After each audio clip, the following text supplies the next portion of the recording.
Press the Lord कलीसिया। परमेश्वर का अनुग्रह और शांति आप सभी भाई बहनों पर सदा होती रहे। मैं दिव्या आप सभी का स्वागत करती हूँ परमेश्वर की जीवित हजूरी में। आमीन।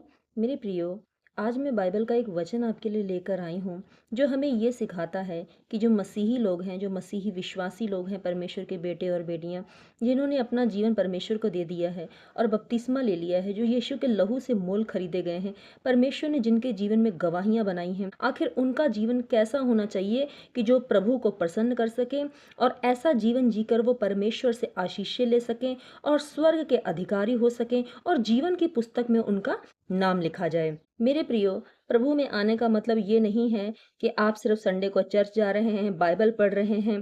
प्रभु में आने का मतलब ये है कि आपका मन, आपका आत्मा, आपका चरित्र, आपका चाल चलन पूरी तरह से बदल जाना चाहिए। यीशु का जीवन जैसा था, आपका जीवन, आपका स्वभाव उसी तरह से होना चाहिए। यीशु मसीह आपका आइडल होना चाहिए। यीशु मसीह का जीवन आपके अंदर होना चाहिए। यीशु मसीह का स्वभाव आपके अंदर होना चाहिए। जब यीशु की तरह आप जीवन जीने लग जाते हैं, यीशु की तरह आपके अंदर दया आ जाती है, यीशु की तरह आपके अंदर शांति, क्षमा, सहनशीलता आ जाती है, प्रेम आ जाता है, नफरत छोड़कर जाती है, तो समझ लीजिए कि आपका जीवन की पुस्तक में नाम लिखा जा चुका है। आप अपने छुटकारे के नज़दीक हैं। लेकिन यदि आप एक विश्वासी हैं, बपतिस्मा ले चुके हैं, यीशु को उद्धारकर्ता मान चुके हैं, इसके बावजूद भी आपका जीवन अन्य जाति को तरह ही है, वही कुड़कुड़ाहट, वही नफरत, वही लोभ, वही लालच, वही गंदी आदतें, तो मेरा विश्वास कीजिए, बाइबल हमें बताती है कि वो स्वर्ग के राज्य में ऐसे लोग कभी भी प्रवेश नहीं कर पाएंगे, चाहे उन्होंने बेशक बपतिस्मा ले लिया है। बपतिस्मा लेकर हमारे शरीर धुलता है, हमारी आत्मा और हमारे मन को धोने के लिए हमें प्रभु का अनुग्रह चाहिए होता है। बाइबल बताती है, जब तक तुम शरीर और आत्मा जल के द्वारा न जन्मे जाओ, तब तक तुम स्वर्ग के राज्य में प्रवेश नहीं कर सकते हो। तो आपका शरीर जो है वो जल के द्वारा नया जन्म पा जाता है, लेकिन जो आपकी आत्मा है, आपका मन है, वो परमेश्वर के वचन के द्वारा शुद्ध होता है। परमेश्वर ने क्या कहा? परमेश्वर की आत्मा के द्वारा जब तक तुम नया जन्म न ले लो, यानी जल और आत्मा। तो जल से तो आपने नया जन्म ले लिया, आपने बपतिस्मा ले लिया, लेकिन आत्मा का जन्म तब तक नहीं होता जब तक आप यीशु मसीह के वचन को अपने अंदर धारण नहीं करते और यीशु जैसा स्वभाव नहीं जीते, यीशु की तरह आपका चाल चलन नहीं होता है।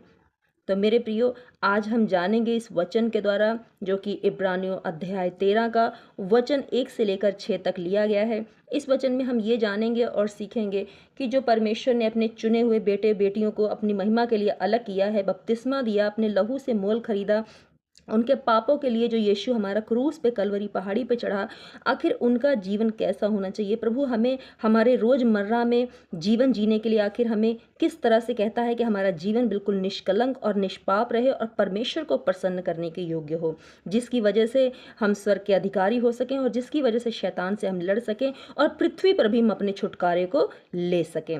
हालेलुया। तो आइए हम वचन को पढ़ते हैं। तो परमेश्वर के वचन में लिखा है, भाईचारे की प्रीति बने रहें, अतिथि सत्कार करना न भूलें। यहाँ परमेश्वर हमें बताता है कि जो मसीही लोग हैं उनके अंदर एकता होनी चाहिए, प्रेम होना चाहिए। एकता का मतलब है एक जो आपके भाई बंधु, आपके रिश्तेदार, आपके मित्र हैं, आपके अंदर एकता होनी चाहिए। नफरत और क्रूरता किसी के प्रति न होनी चाहिए, किसी के विरोध में आप नहीं होने चाहिए। मसीह का मतलब है सबको एक संग लेकर चलना और सबके प्रति प्रेम रखना। यीशु ने किसी से नफरत नहीं की, यीशु हर एक जन से प्रेम करता था, चाहे वो पापी था, चाहे वो व्यभिचारी था, चाहे वो चुंगी लेने वाला था। मेरे प्रियो, परमेश्वर ने हर किसी को माफ किया और हर किसी से उसने प्रेम किया है।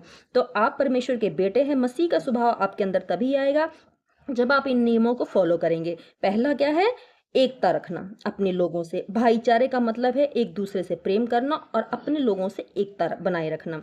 आगे परमेश्वर का वचन कहता है, अतिथि सत्कार करना न भूलना, क्योंकि इसके द्वारा कुछ लोगों ने अनजाने में स्वर्गदूतों का आदर सत्कार किया है। यानी जो मसीही लोगों का जीवन होना चाहिए, जब उनके घर पे कोई मेहमान आता है, चाहे वो उनका कोई रिश्तेदार, उनका जानने वाला हो या कोई अनजान हो या उनका पड़ोसी हो या रिश्तेदार हो, कोई भी आ रहा है, तो परमेश्वर का वचन कहता है कि जब आपके घर पे कोई मेहमान बनकर आता है तो आप उसका आदर सत्कार ऐसे करें जैसे कि वो कोई स्वर्गदूत है। जैसे कि मरियम ने और मार्था ने यीशु का सत्कार किया।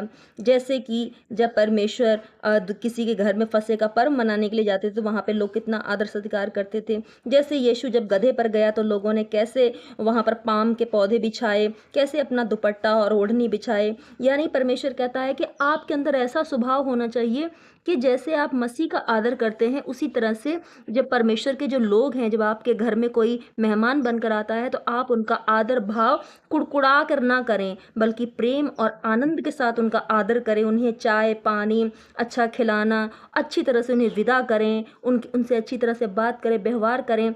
मतलब कि आप ये समझकर उनका आदर करें कि ये मेरे घर में जो आया है ये मेरा कोई रिश्तेदार, कोई बुआ, कोई मामा, कोई चाचा नहीं है, बल्कि ये परमेश्वर के लोग हैं और स्वर्गदूत हैं। बाइबल बताती है कि परमेश्वर किसी का भी रूप लेकर, किसी के अंदर से होकर भी आपके जीवन में कार्य करता है। जब कोई भी, चाहे वो मसीही, कोई विश्वासी बहन हो, कोई पास्टर हो, कोई भी आपके घर में आता है तो परमेश्वर कहता है कि जब आप उसका आदर और सत्कार करते हैं, उसकी इज्जत करते हैं, खातिरदारी करते हैं, उसको दिल से उससे प्रेम करते हैं, उसका सद्भाव करते हैं, तो परमेश्वर कहता है आप स्वर्गदूतों का सत्कार करते हैं।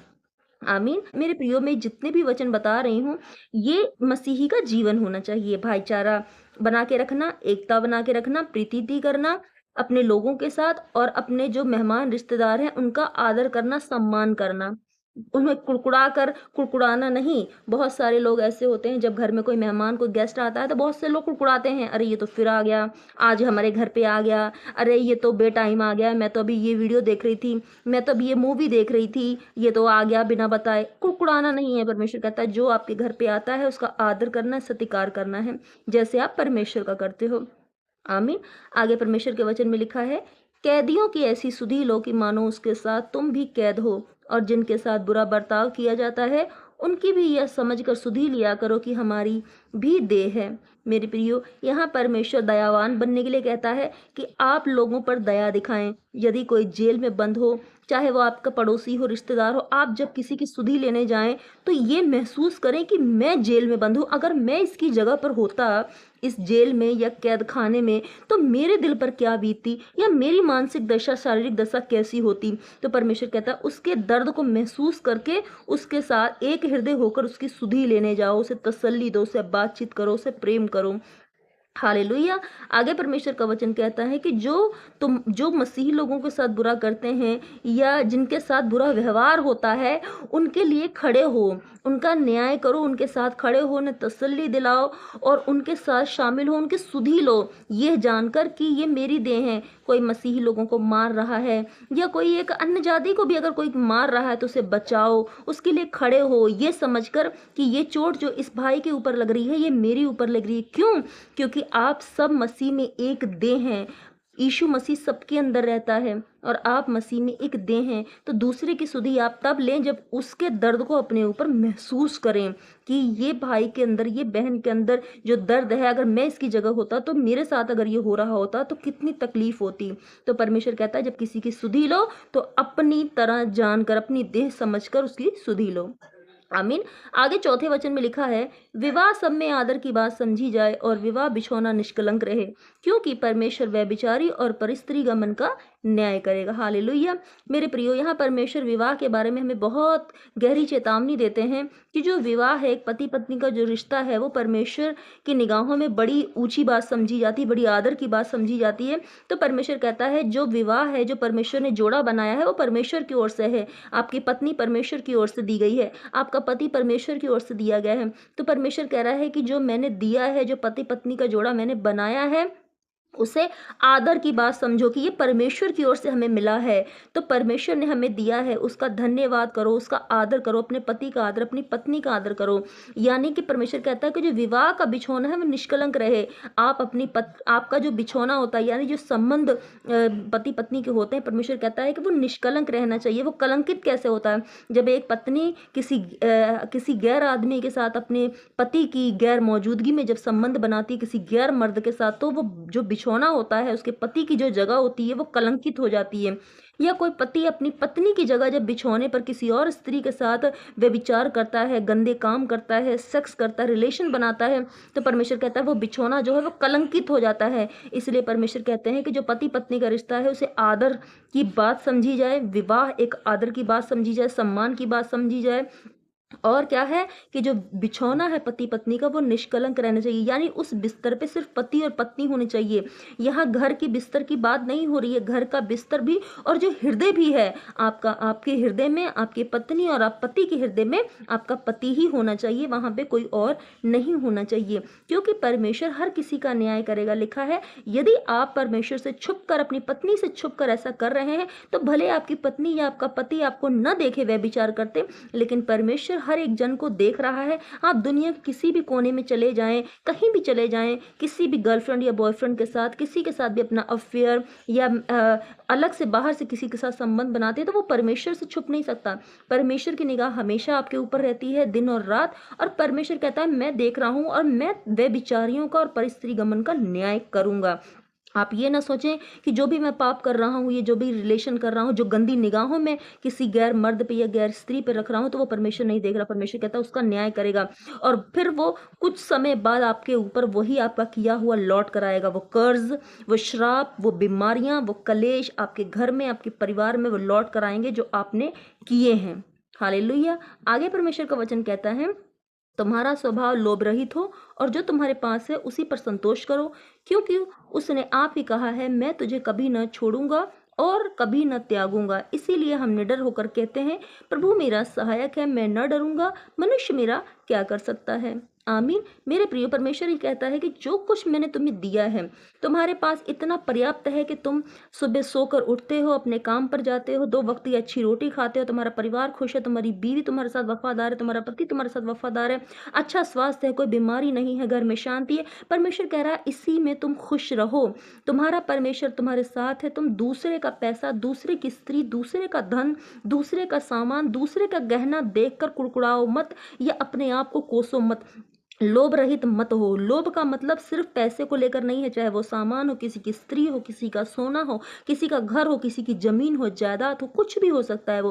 परमेश्वर कहता है जो मैंने तुम्हें दिया है वो संतोष करो उसमें, क्योंकि जो तुम्हारे पास है वो किसी और के पास नहीं है। बहुत सारी दुनिया में ऐसे लोग हैं, अगर आप आज छत के नीचे हैं तो आप धन्यवाद करें, क्योंकि बहुत सारे लोग रोड पे पड़े हैं। अगर आप 2 वक्त की रोटी परमेश्वर की हजूरी में खा रहे हैं तो आप धन्यवाद करें। बहुत से लोग हैं जो रोड पे भीख मांग रहे हैं, तो परमेश्वर कहता है जो कुछ तुम्हारे पास है उसमें संतोष करो। परमेश्वर तुम्हारे साथ है, दूसरे का लालच मत करो। मैं तुम्हारे साथ हूं, तुम्हें किसी भी चीज की मैं कमी नहीं होने दूंगा। विश्वास रखो कि परमेश्वर मुझे कभी नहीं छोड़ेगा, मेरी जरूरतों को पूरा करेगा। मुझे दूसरे का लालच नहीं है। प्रभु मेरा सहायक है, मैं किसी से न डरूंगा। आमीन। तो मेरे प्रिय, परमेश्वर ने ये जो कुछ आज्ञाएं बताई हैं, जब आप इस पूरे चैप्टर को पढ़ते हैं तो आपको बहुत सारी बातें सीखने को मिलेंगी। इब्रानियों अध्याय 13 मसीह जीवन का जीने का निर्देश, यानी मसीही लोगों को कैसा जीवन जीना चाहिए, इब्रानियों 13 में पूरा लिखा गया है। लेकिन मैंने सिर्फ आपको 1 से लेकर 6 वर्ष तक ही मैंने आपको बताया है। आप इस पूरे चैप्टर को अपने घर में बैठकर पढ़ें और परमेश्वर का आत्मा आपसे बात करेगा। लेकिन अभी जो बातें हमने सीखी हैं, यदि ये बातें आप अपने जीवन में शामिल कर लेते हैं तो मसीह का स्वभाव आपके अंदर आता है और आप अपने छुटकारे को भी लेते हैं, परमेश्वर के करीब जाते हैं, परमेश्वर से आपका एक गहरा रिश्ता बनता है। शैतान आपके जीवन में कभी भी कार्य नहीं कर पाएगा, क्योंकि ये सभी जो काम है शैतान इनसे नफरत करता है। शैतान आपको व्यभिचार में डालने की कोशिश करेगा, शैतान आपके अंदर नफरत पैदा करने की कोशिश करेगा, शैतान आपके अंदर कुड़कुड़ाहट पैदा करने की कोशिश करेगा, शैतान आपके अंदर लालच पैदा करने की कोशिश करेगा। तो यदि आप इससे उल्टा करते हैं, आप लोभ रहित होते हैं, आप लालच नहीं करते हैं, आप पवित्र होते हैं, आप व्यभिचारी नहीं होते हैं, आप दूसरों की मदद करते हैं, दूसरों के प्रति दया दिखाते हैं, आप अपने लोगों का प्रेम करते हैं, आदर करते हैं, सत्कार करते हैं, तो ये क्या कर रहे हैं, ये आप शैतान को अपने जीवन से आउट कर रहे हैं, भगा रहे हैं, क्योंकि आप परमेश्वर के बताए हुए आज्ञाओं को पूरा कर रहे हैं, परमेश्वर की बताई हुई आज्ञाओं पर आप चल रहे हैं। तो परमेश्वर के काम आपके जीवन में होंगे, आप बड़ी गवाहियों को लेने पाओगे, बड़े छुटकारे को लेने पाओगे। यदि आपका जीवन ऐसा नहीं है तो आप आज से ही प्रभु से वादा करें कि प्रभु मेरे जीवन में जो कोई भी पाप है, मैं सारे पापों को आज से त्याग कर यही जीवन जीना शुरू करूंगा। और मेरा विश्वास है प्रभु कि ऐसा जीवन जीने के लिए तू मुझे सामर्थ देगा, तू मुझे मसा देगा। हालेलुया। तो मेरे प्रियो, आज से आपका जीवन, मैं विश्वास करती हूँ, यीशु के नाम में बदलने जा रहा है। मेरा विश्वास है कि प्रभु आपको आज नया जीवन, नया मन और नया चाल चलन, नया हृदय देने जा रहा है। आमीन। तो आशा करती हूँ कि आज की वीडियो आपको बहुत अच्छी लगी है, प्रभु के वचन से आपने कुछ सीखा है, आपके जीवन में परिवर्तन आया है, आपका मन, आपका हृदय परिवर्तित होया है। तो यदि ये वीडियो आपको अच्छी लगी है तो इस वीडियो को लाइक करें, शेयर करें, कमेंट में आमीन लिखें और आप मेरी वीडियो को कहाँ से देख रहे हैं कमेंट में ये भी मुझे बताएं। अगर आप मुझे बताते हैं तो मुझे बहुत ज़्यादा खुशी होती है। अगर आप मेरी वीडियो पर पहली बार आए हैं तो मेरे चैनल को सब्सक्राइब करें, बेल आइकन को भी प्रेस करें। प्रभु आपको बहुत आशीष दे। मिलती हूँ अगली वीडियो में, तब तक के लिए आप सभी को मेरा जय मसीह की। God bless you all.